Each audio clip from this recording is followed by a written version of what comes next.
Shalom, Shalom. puji Tuhan pemirsa The Safe Ministry. Kembali lagi di channel The Safe Ministry di mana kami kaum para awam yang senang belajar berdiskusi Alkitab melalui pelajaran sekolah Sabat. Kali ini kita lihat bahwa panelis hanya Bapak Tobing karena panelis lain sedang berhalangan baik, tetapi tidak menutup semangat kita untuk belajar sekolah Sabat. Dan pelajaran kali ini juga pelajaran yang sangat-sangat menarik, yaitu mengenai menyanyikan nyanyian Tuhan di negeri asing. Sebelum kita mulai berdiskusi, kita akan doa buka yang dipimpin oleh Pak Tobin. Mari kita berdoa.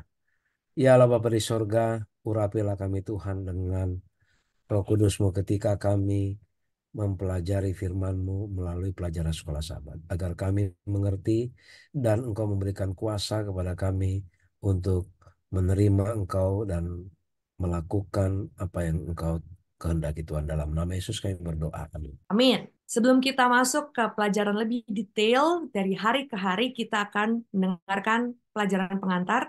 Silakan Pak Tobin. Baik, tadi sudah dibacakan oleh Saudari Beatrice.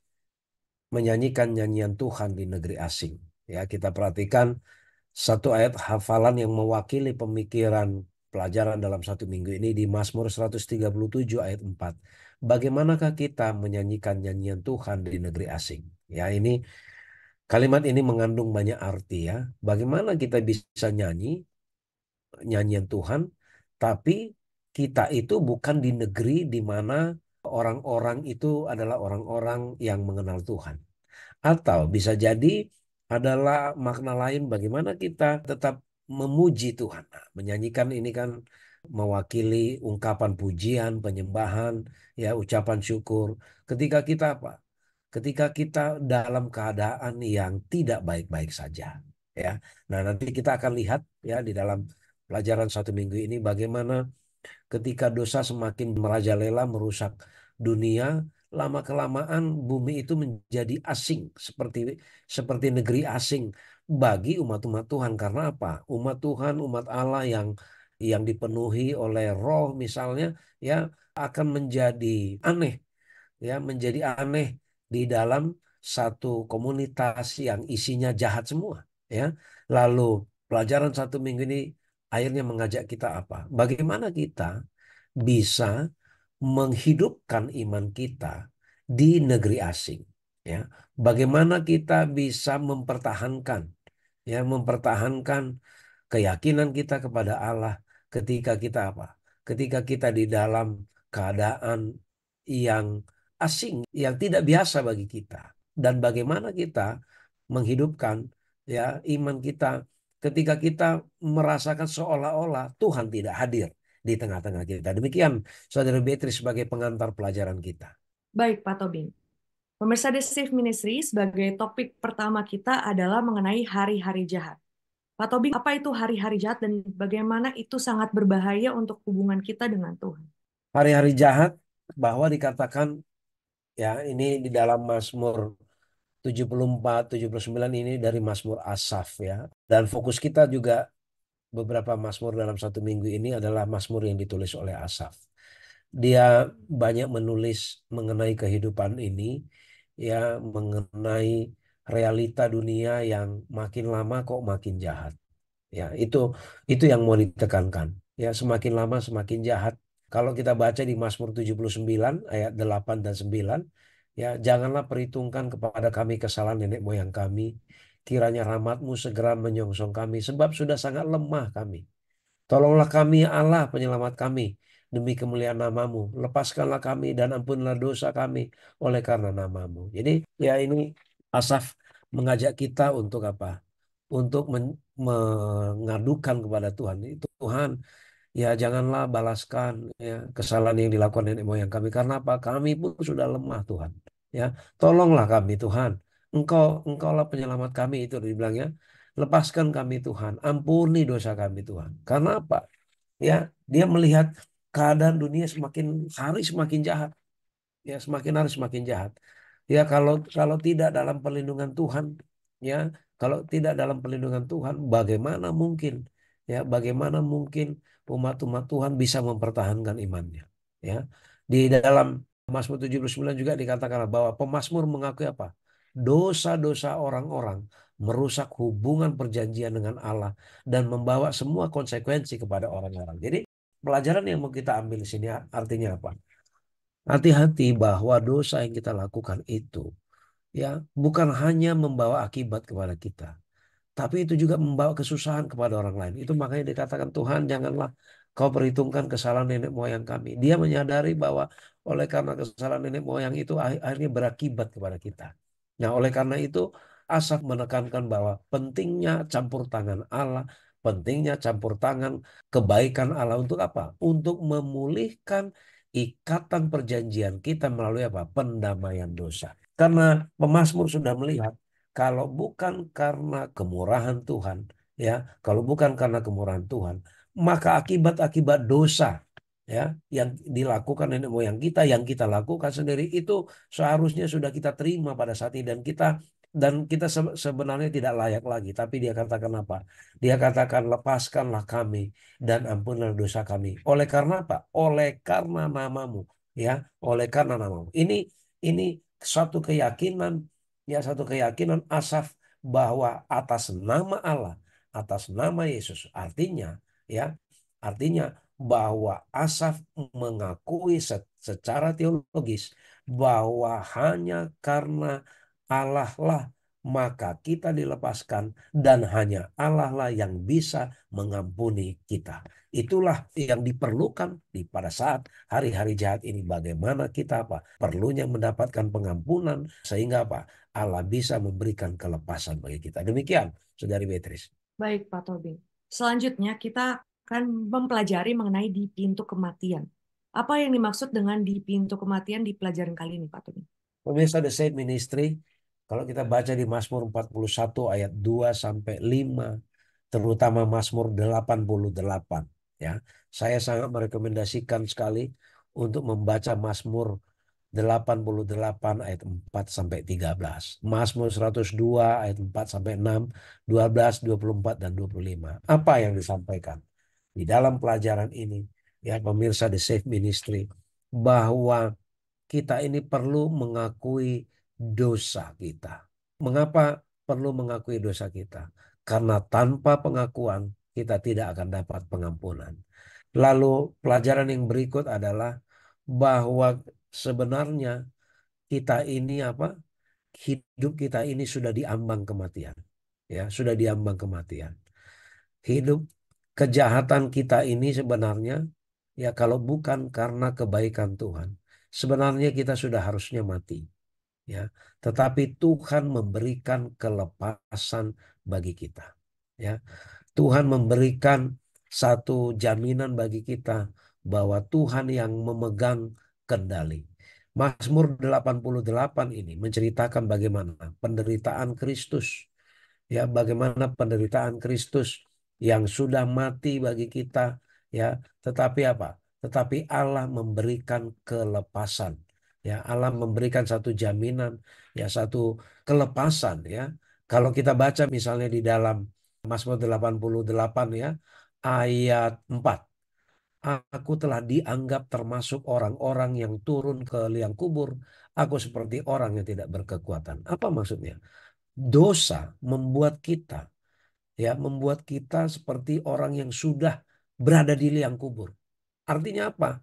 Kita seharusnya sudah mati, ya. Tetapi ayat 5 lagi dikatakan, aku harus tinggal di antara orang-orang mati, seperti orang-orang yang mati dibunuh, terbaring dalam kubur yang tidak kau ingat lagi, sebab mereka terputus dari kuasamu. Lalu ayat 6, telah kau taruh aku dalam liang kubur yang paling bawah, dalam kegelapan, dalam tempat yang dalam. Itu kondisi kita, ya. Itu kondisi kita. Tapi apa yang Tuhan lakukan? Pemazmur lagi mengatakan di ayat 10, apakah kau lakukan keajaiban bagi orang-orang mati? Masakan arwah bangkit untuk bersyukur kepadamu? Dapatkah kasihmu diberitakan di dalam kubur dan kesetiaanmu di tempat kebinasaan? Ya, ini ini kondisi kita, ya. Ini kondisi kita. Jadi benar-benar di dalam Mazmur 88 itu menggambarkan bagaimana jahatnya dosa itu. Ya, bagaimana jahatnya dosa itu. Di ayat 15, mengapakah ya Tuhan kau buang aku, kau sembunyikan wajahmu daripadaku. Aku tertindas dan menjadi incaran maut sejak kecil. aku telah menanggung kengerian daripadamu, aku putus asa. Jadi sejak lahir kita, sebenarnya kondisi kita itu sudah sangat mengenaskan. Sudah sangat mengenaskan. Itu makanya disebut di dalam judul kita di pintu kematian. Hidup kita ini sebenarnya semuanya sudah di dalam pintu kematian. Ya, maka nggak perlu ada sok gagah-gagahan kita sombong. Itu hanya karena apa? Hanya karena Tuhanlah yang baik kepada kita, yang masih memberikan keselamatan bagi kita. Ya, itulah pelajaran yang disampaikan kepada kita di dalam Mazmur 88 ini dan Mazmur yang lain di dalam pelajaran hari ini. Hidup kita ini sudah di pintu kematian. Bahkan sejak kecil dikatakan, ya, kita ini diincar maut, ya, sudah diincar maut. Tapi Allah kita lah yang apa? Allah kita lah yang menopang kita. Demikian Saudari Beatrice. Baik, Pak Tobing. Selanjutnya adalah suatu pertanyaan yang sering kita tanyakan ketika kita merasakan kesulitan atau kesusahan, yaitu di manakah Ya, Tuhan? Apakah yang perlu kita pahami, Pak Tobing, dari pelajaran kali ini, sehingga ketika kita bertanya hal itu, kita tahu jawabannya? di manakah Tuhan? Ini ya persis seperti Saudari Beatrice katakan, ini kadang menjadi satu ungkapan ketika kita mengalami kesulitan hidup. Kok seolah-olah pertolongan juga tidak datang. Ya, tidak datang dari manapun. Orang-orang yang selama ini mungkin kita sudah bantu, ya, lalu kita minta tolong, orang itu tidak memberi pertolongan. Orang-orang dekat yang kita harapkan akan memberi pertolongan malah kadangkala itu yang memberikan tekanan kepada kita. Di manakah Tuhan? Ya. Pertanyaan kita seperti itu. Atau mungkin kita yang merasa bahwa Tuhan, saya sudah melakukan hal yang baik di hadapan-Mu. Kenapa saya masih susah? Ya, kenapa saya masih dalam keadaan sulit seperti ini? Saya sudah melakukan ini, itu sesuai dengan kemauan-Mu. Kok hidup saya susah? Di manakah Tuhan? Ya, di manakah Tuhan? Coba kita baca Mazmur 42 ayat 2 sampai 4 ya. Jiwaku haus kepada Allah yang hidup. Bilakah aku boleh datang melihat Allah? Air mataku menjadi makananku siang dan malam. Karena sepanjang hari orang-orang berkata kepadaku, di mana Allahmu? Ya, inilah yang hendak ku ingat sementara jiwaku gundah gulana. Bagaimana aku berjalan maju dalam kepadatan manusia, mendahului mereka ke rumah Allah dengan suara sorak-sorai dan nyanyian syukur dalam keramaian orang-orang yang mengadakan perayaan. Jadi pemazmur ini ya mengatakan bahwa dia memang rindu datang kepada Allah, ya, haus datang kepada Allah yang hidup, ya. Tapi sepanjang hari katanya siang malam aku hanya dipenuhi air mata sampai-sampai orang bertanya, di mana Allah? Ya mungkin mungkin kita katakanlah dalam bahasa yang sangat sederhana, ya, kita sudah mengikut Tuhan, kita sering memberikan kesaksian bagaimana Tuhan sangat baik kepada kita. Tapi ketika kita dalam keadaan susah, orang akan bertanya mungkin, ya, mana Tuhanmu yang kamu bilang, yang kamu puji-puji selama ini? Ya, mana Tuhanmu yang kamu besar-besarkan selama ini? Tetapi, ya, tetapi itulah, ya, itulah sungguh luar biasanya bagaimana Tuhan, ya, bagaimana Tuhan itu selalu datang sebagai pelepas bagi kita. Kalau di dalam Mazmur 10 ayat 12, Mazmur 22 ayat 2, Mazmur 27 ayat 9, Mazmur 39 ayat 13, disimpulkan di situ bagaimana Bagaimana kita pentingnya kita sebagai orang percaya datang berdoa kepada Tuhan. Ya, karena doa diarahkan kepada Tuhan yang hidup dan yang ramah. Dan bagaimana kita merasakan keheningan Tuhan. Apa maksudnya keheningan Tuhan? Ketika kita berada tadi di Mazmur 42, kita berada di antara keramaian orang banyak, tapi sebenarnya kita dalam keadaan susah. Tapi ketika kita mengasingkan diri di dalam doa, kita akan merasakan bagaimana keheningan Tuhan. Artinya apa? Tuhan yang mengendalikan semua, memberikan ketenangan, ya, memberikan ketenangan. Oleh karena itu, di dalam kitab Mazmur mengajak kita supaya berkomunikasilah berkelanjutan terus-menerus kepada Tuhan. Pada saat itu kita akan merasakan intervensi Allah, campur tangan Allah. Dia yang akan memberikan petunjuk, yang memberikan jalan keluar yang tidak terpikirkan oleh kita, tapi jalan keluar Allah lah yang terjadi dan waktunya Allah lah yang berlaku, bukan waktunya kita. Bukan waktunya kita ya, tapi waktunya Allah. Kita mungkin beranggapan harus selesai hari ini, tapi Tuhan memberikan penyelesaian mungkin besok dengan cara yang lain. Tapi dikatakan apa? Perlu kita datang berdoa kepada Tuhan. Itu yang disampaikan di dalam hari ini, Saudari Beatrice dan pemirsa The Safe Ministry. Baik, Pak Tobing. Dari pelajaran berikutnya, kita mengetahui bahwa kita sering sekali membandingkan bantuan Tuhan di cerita nabi-nabi di Alkitab dan juga dalam hidup kita. Dan pertanyaan kita, Pak Tobing, apakah janjinya gagal selamanya? Apakah janjinya gagal selamanya? Ya, coba kalau kita resapi berulang-ulang Mazmur 77, baca berulang kali bagaimana pemazmur menggambarkan penyertaan Tuhan, ya, penyertaan Tuhan di masa lalu, bagaimana proses, ya, bagaimana proses yang luar biasa Allah melepaskan kita. Mungkin saja memang kita di dalam keadaan apa? Keadaan yang sangat menyakitkan, ya, yang sangat menyakitkan. Lalu ya bisa saja menurut kita kita jatuh, kita gagal menurut ukuran kita. Tapi apakah janjinya gagal selamanya? Ya, di dalam Mazmur 77 ayat 4 dikatakan, apabila aku mengingat Allah, maka aku mengerang. Ya, maka aku mengerang. Apabila aku merenung, makin lemas lesulah semangatku. Jadi apa ayat yang disampaikan di sini? Apabila aku mengingat Allah. Kita coba-coba ingat-ingat. Kok dikatakan maka aku mengerang. Mengerang itu menyatakan rasa kesakitan. Kenapa? Bisa jadi mungkin Tuhan, saya sudah datang kepadamu. Kenapa nggak terjawab juga Tuhan persoalanku? Kita semakin mengerang. Mungkin kita berpikir Tuhan di mana engkau? Seperti pelajaran hari sebelumnya. Di mana engkau? Lalu bagaimanakah bisa mengingat Tuhan, ya, menghasilkan perasaan kesusahan yang begitu kuat, ya. Mazmur 77 ayat 8 sampai 10 mengingatkan kita, apakah Tuhan berubah? Bisakah Tuhan mengkhianati perjanjiannya? Apakah Tuhan sudah berubah? Loh, Tuhan dulu bisa melepaskan bangsa Israel yang begitu luar biasa ke pengalaman kesusahannya. Kok sekarang saya nggak bisa? Apakah Tuhan berubah? Apakah Tuhan mengkhianati perjanjiannya? Dikatakan sini perbedaan yang mencolok antara tindakan penyelamatan Tuhan di masa lalu dan ketidakhadiran Tuhan yang jelas di masa kini menyebabkan apa? Pemazmur merasa ditinggalkan oleh Tuhan. Pemazmur sampai frustrasi, ya.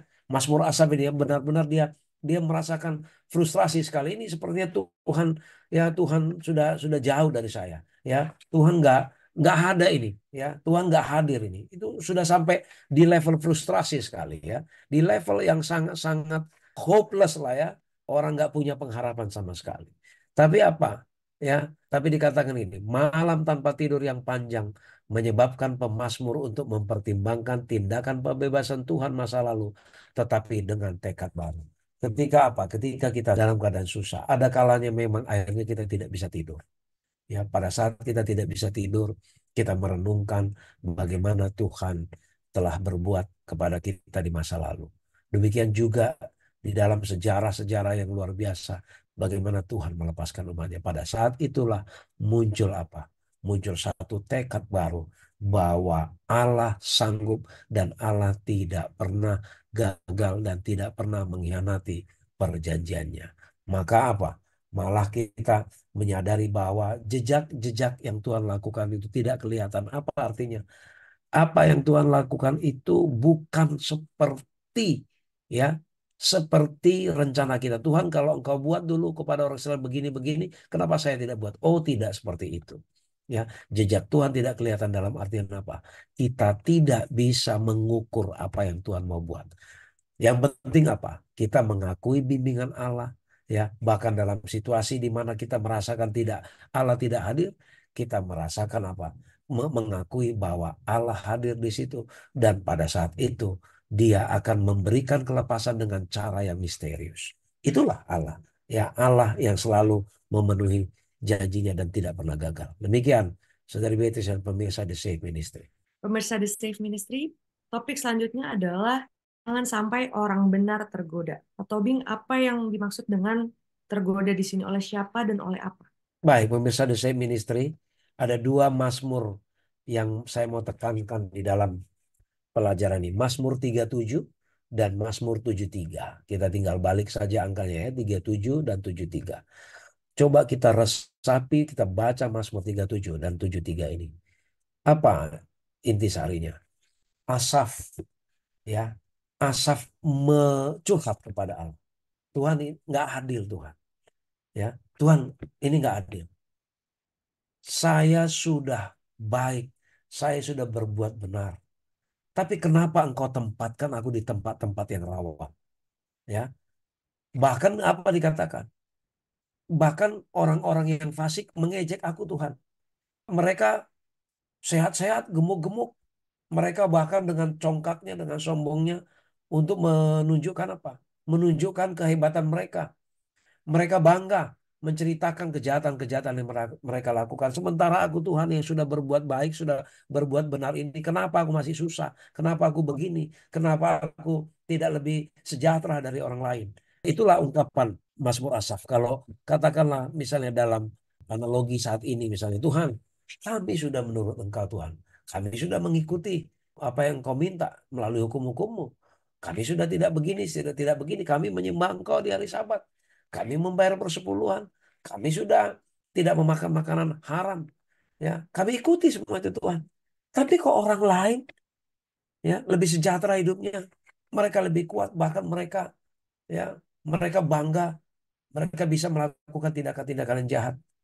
Lalu apa dikatakan Mazmur Asaf? Semakin dia pikirkan itu semakin menjadi kesulitan bagi dia. Bahkan bukan hanya itu, dia diejek ya, kita diejek mana kalian katanya umat Tuhan. Katanya kalau mengikut Tuhan itu akan menjadi begini-begini, kalian aja susah ya. Hidup hidupmu banyak kesusahan. Lihat kami ini ya. Kami nggak perlu seharus seperti kalian, kami sukses, bisnis saya sukses, karir saya sukses. Ya, pekerjaan yang kami lakukan semuanya membawa keberhasilan, kalian apa? Nah, kira-kira seperti itu. Kita diejek, ya kita diejek. Tapi apa dikatakan? Terutama di Mazmur 73:16. Tetapi ketika aku bermaksud untuk mengetahuinya, hal itu menjadi kesulitan di mataku. Ayat 17. Sampai aku masuk ke dalam tempat kudus Allah dan memperhatikan kesudahan mereka. Semakin dipikirkan oleh si Asap, semakin sulit. Tapi apa jawabnya? Sampai aku masuk ke tempat kudus Allah. Bait suci, ya. Bait suci pada zaman dulu ya mereka pergi datang ke tempat kudus Allah. Bait suci memberikan jawaban semuanya.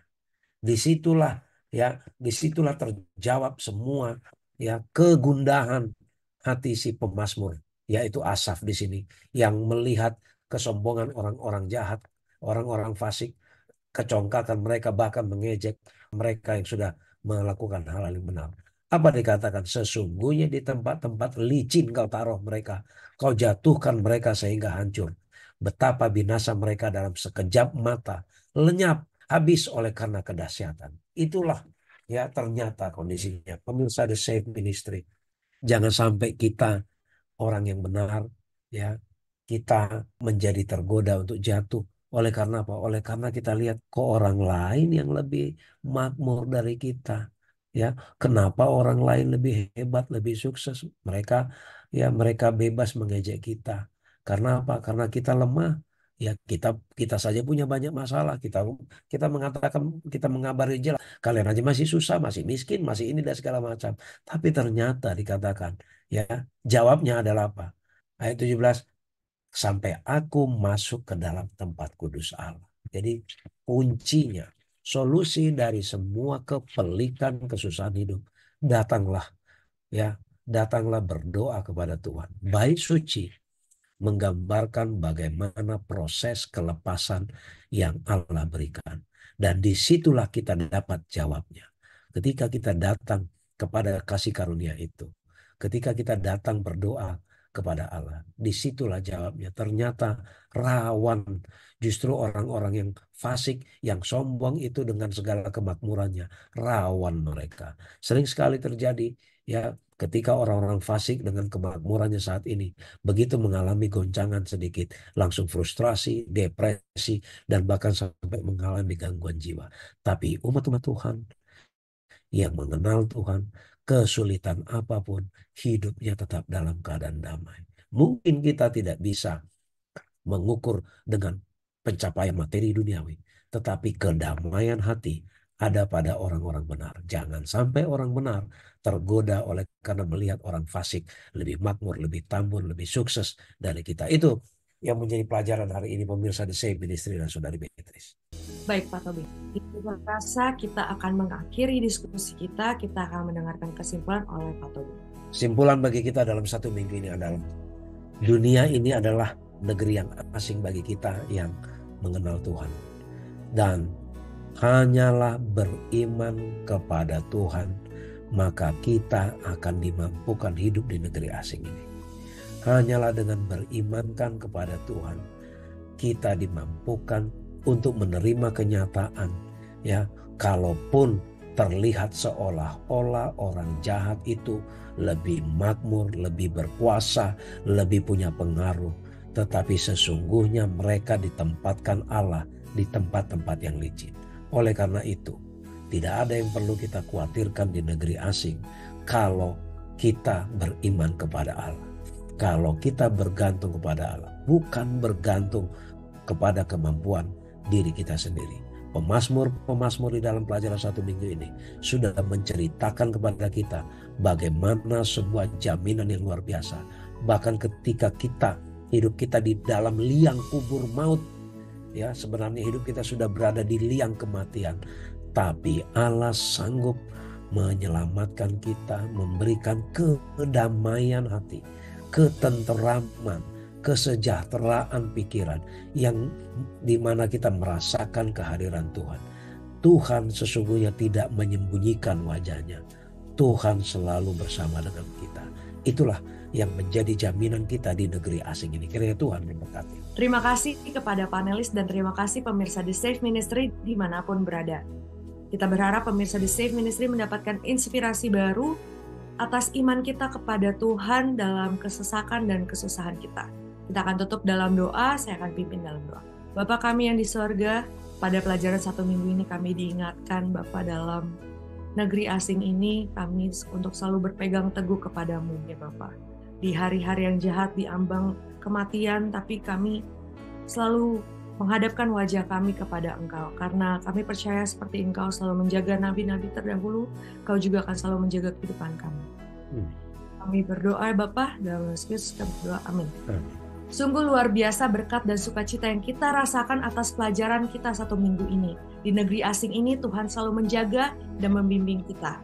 Kami juga ingatkan kepada para pemirsa The Safe Ministry untuk jangan lupa tinggalkan komentar, pencet tombol suka dan langganan di channel The Safe Ministry.